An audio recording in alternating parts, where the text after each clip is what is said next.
The Court of Appeals reinstates evidence against a Pike County man and will clear up some misconceptions about applying for help from FEMA. I'm Nick Collum, and this is the Mountaintop Daily.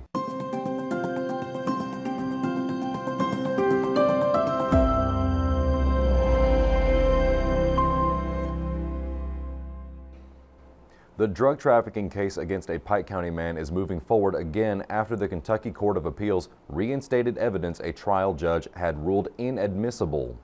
40-year-old Stephen Cody Adkins of Wolf Pit Branch Road was arrested in December 2022 after police found meth, prescription pills, over 5 pounds of marijuana, guns, cash, and trafficking materials in his home. Officers were acting on a tip and said Adkins gave them permission to search the house. In 2023, Adkins' attorney Larry Webster argued the evidence should be thrown out, claiming officers trespassed by crossing a fence yard with no trespassing signs to reach the front door. Pike Circuit Judge Howard Keith Hall agreed and suppressed the evidence. But this month, the Court of Appeals overturned that ruling, saying the gate was not locked and comparing the officer's approach to a delivery driver dropping off a package. The case now returns to Pike Circuit Court for further action. Time is running out for flood victims to file claims with FEMA, as the deadline to apply for assistance is this Sunday. But many people who haven't applied may think they don't even have enough damage to qualify for help. Sheldon spoke with FEMA to clear up that misconception. With an application deadline of Sunday, May 25th on the horizon, FEMA representatives are reminding homeowners and renters impacted by the February flood to set aside ideas they may not have seen enough hardship to apply for help. I went out to Breathitt County recently, a couple days ago, had a conversation with their DRC manager, and he was telling me some people, have still not applied for FEMA assistance that were affected by the February storms. And he was telling me the reason why folks are maybe hesitant to apply is because they don't think they have as much damage as maybe their neighbors did. And I just wanted to clearly explain some types of FEMA assistance that we may be able to provide to help illustrate that FEMA may be able to assist with a whole bunch of needs. Keldish points to a variety of possible needs that may not have immediately occurred to victims for which FEMA can provide relief. FEMA may be able to help with home repairs, as well as money towards temporary housing assistance, but may also cover other underinsured disaster-related needs like moving and storage costs, vehicle repair and replacement or repair of your wells and your septic system, even your furnace and your HVAC, as well as coverage for maybe medical or dental expenses and even childcare costs. While some FEMA centers in the region, including the one in Belfry, will close a day early, recovery centers at the Floyd County Board of Education and at the Pike County Public Library will stay open until the May 25th deadline. Reporting for Mountaintop News, I'm Sheldon Compton. Coming up after the break, we'll learn about a new drama program at one local high school. That's coming up when the Mountaintop Daily continues, but first, sports and weather. With this Mountaintop Sports Report for Wednesday, I'm Brittany Rowe reporting. The Kentucky baseball team drops SEC opener against Oklahoma 5-1 and now waits to see their NCAA tournament fate.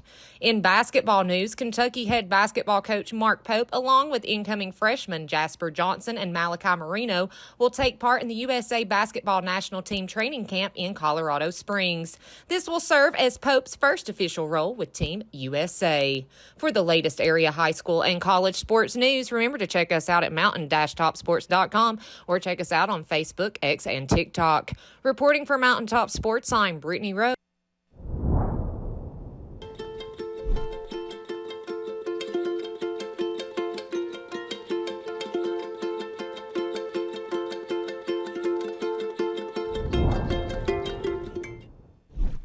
When the government took Social Security away from honest Eastern Kentuckians, Attorney Ned Pillersdorf got the hearings declared unconstitutional.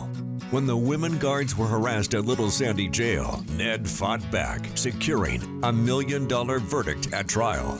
And when the state tried to shut down Cordia School, Ned fought back and kept the school open. Attorney Ned Pillersdorf fights for the underdog, and he's ready to fight for you. When working traffic in Prestonsburg or anywhere in Floyd County, responding to crashes involving deaths or injuries is the toughest part of our job. When you're driving on Floyd County roads, there is so much out of your control. What you do have control over is wearing a seatbelt. Less than 2 seconds. That's all the time it takes to buckle up. Those 2 seconds will give you the best chance of surviving a crash. Especially at night, where the risk of death triples. Why do we enforce seatbelt laws? It's not about writing tickets. It's about saving lives. Floyd County, always buckle up. Hey everyone, it's Kristen from Appalachian Wireless. Are you thinking about switching? Maybe coming back? Now's the perfect time. Try our free service or no-risk eSIM trial. No SIM card, no hassle, just instant access to the region's most reliable network. Because at Appalachian Wireless, we built our network for Eastern Kentucky and for you. Visit your local Appalachian Wireless retail location or learn more at AppalachianWireless.com because we are you, we are Appalachian Wireless. Students at Pike County Central High School will be able to take part in a fun new program when they return to class in the fall as a drama program is being developed. I spoke with the instructors to learn more about it.